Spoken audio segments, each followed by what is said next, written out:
आज साताको अन्तिम दिनमा चाहिँ फ्राइडे आज बजार 2788 मा गएर क्लोज भयो है। अब यो अन्तिम कारोबारमा चाहिँ नेप्सेले चाहिँ आफ्नो यो जति पनि 2800 देखि 2775 को रेन्जको भित्र चाहिँ साइडवेज गरेर चाहिँ होल्ड गर्ने कोसिस चाहिँ जारी नै छ है। अब यो जुन पनि होल्ड गरेको बजारले आज जुन होल्ड गरेको छ त्यो बजारले चाहिँ अब अर्को हप्तामा चाहिँ कस्तो संकेत दिइरहेछ भनेर चाहिँ आज हामीले एनालाइसिस गर्नेछौँ है। आज नेप्से चाहिँ तपाईँको नेप्से 2788 मा गएर चाहिँ क्लोजिङ भयो भने हाम्रो यो जुन पनि यो रेन्ज छ 2800 र 2775 को टार्गेटमा चाहिँ साइडवेज मुभमेन्ट दिएर चाहिँ बसिरहेछ है, कन्सोलिडेट भएर बसिरहेछ। आजको टर्नओभर हेर्नुहुन्छ भने तपाईले 5 अर्बको रहेको छ। 5 अर्बको रहे लगतै 94 लाख किता चाहिँ आज ओभरअल कारोबार भयो। आज 111 वटा स्टकहरु चाहिँ पोजिटिभमा बन्द भयो भनेदेखि 204 वटा स्टकहरु चाहिँ डाउनमै बन्द भयो है। अब आजको मार्केटको सिनेरियो हेर्नुहुन्छ भने चाहिँ तपाईले अझै लगानीकर्ताहरु चाहिँ वेट एन्ड वाच सिनेरियोमा चाहिँ बसिरहेछ भनेर हामीले यो बुझ्न सक्छौं है। जति पनि यो भोल्युमहरु आइरहेछ 5 अर्बको धेरै भोल्युमहरु राम्रो नआएको कारणले गर्दाखेरि चाहिँ स्टिल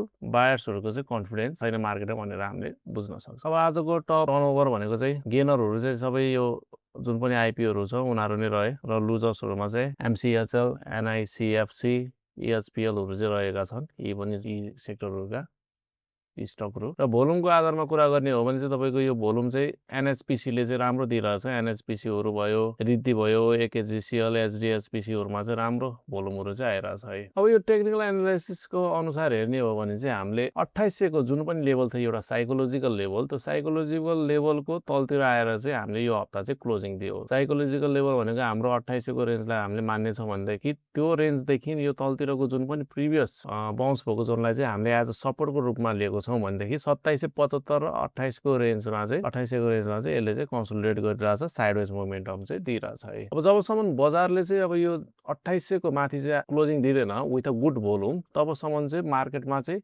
एग्रेसिभ बायरहरु चाहिँ आउँदैन भनेर हामीले बुझौं त्यति सिनेरियो चाहिँ। अब तत्कालको यो जुन पनि यसले यो फर्मेसनहरु जुन बनाएको छ यो फर्मेसन बनाए लगतै एउटा डेड कट बाउन्स त यहाँ आयो। त्यो लगतै अब हामीले लोअर हाई अचिभ गरिसक्यो। अब लोअर लोको लागि जाने हो कि भनेर पनि हामीले एउटा चाहिँ अनुमान चाहिँ गर्न सक्छौं है बजारमा लिएर। अब जुन पनि अहिले बजारमा ठूलो लगानीकर्ताहरु माथि यो सम्पत्ति शुद्धिकरणहरुको न्यूज चलिरहेछ। मैले प्रिभियस भिडियोमा पनि तपाईहरुलाई भनिरहेको थिएँ। जबसम्म यो सम्पत्ति शुद्धिकरणको यो हल्लाहरु सेलाउँदैनन् र जबसम्म यो सम्पत्ति शुद्धिकरण सेलाउँदैनन् तबसम्म हामी चाहिँ डाउन ट्रेन्डमा रहनेछौं। मार्केटको हालत यस्तै नै हो भनेर। र अब हाम्रो मेन टार्गेट भनेको चाहिँ 2700 को टार्गेटलाई चाहिँ यसले एज अ कन्सोलिडेट गरेर तल आउन पनि सक्छ।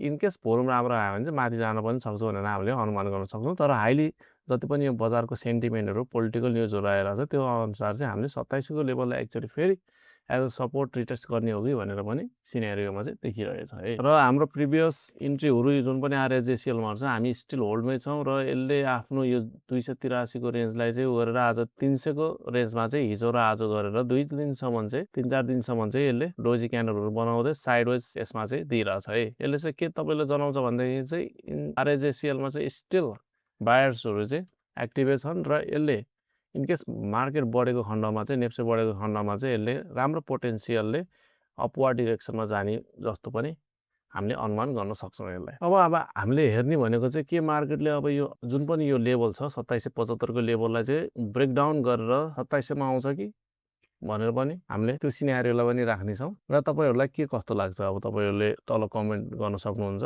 अब बजारमा खासै उतार चढाव चाहिँ भएन। विगतका दिनहरुमा करेक्सन आए लगतै यो 3-4 दिनमा चाहिँ हामी कन्सोलिडेटै भएर बस्यौं र कुनै पनि इन्ट्रीहरु हामीले बनाएको छैन। तत्कालको सिनेरियोमा हामी वेट एन्ड वाच गरेर आफ्नो होल्डिङ क्याश होल्डिङमा चाहिँ बसिरहेछौं भनेदेखि इन केस मार्केटमा चाहिँ कुनै पोजिटिभ सिनेरियो आउने कोसिस गर्छ भने चाहिँ त्यसमा चाहिँ हामीले इन्ट्री गर्ने रहन्छौं। अब आजको मार्केट चाहिँ यति नै रह्यो र मार्केटले चाहिँ आज खासै मुभमेन्ट पनि दिन सकेन र अब यो हप्ताको क्लोजिङ चाहिँ 2788 को लेभलमा गरे तापनि अब अर्को हप्तामा चाहिँ कस्तो सिनेरियो आउँछ भनेर चाहिँ हामीले त्यसलाई सोमबारको दिन हेर्ने नै छौं। टिल देन रिस्क म्यानेजमेन्ट गरेर आफ्नो इन्भेस्टमेन्ट गर्नु होला। See you guys in the next update. If you guys are new here like subscribe comment गर्नु होला। धन्यवाद।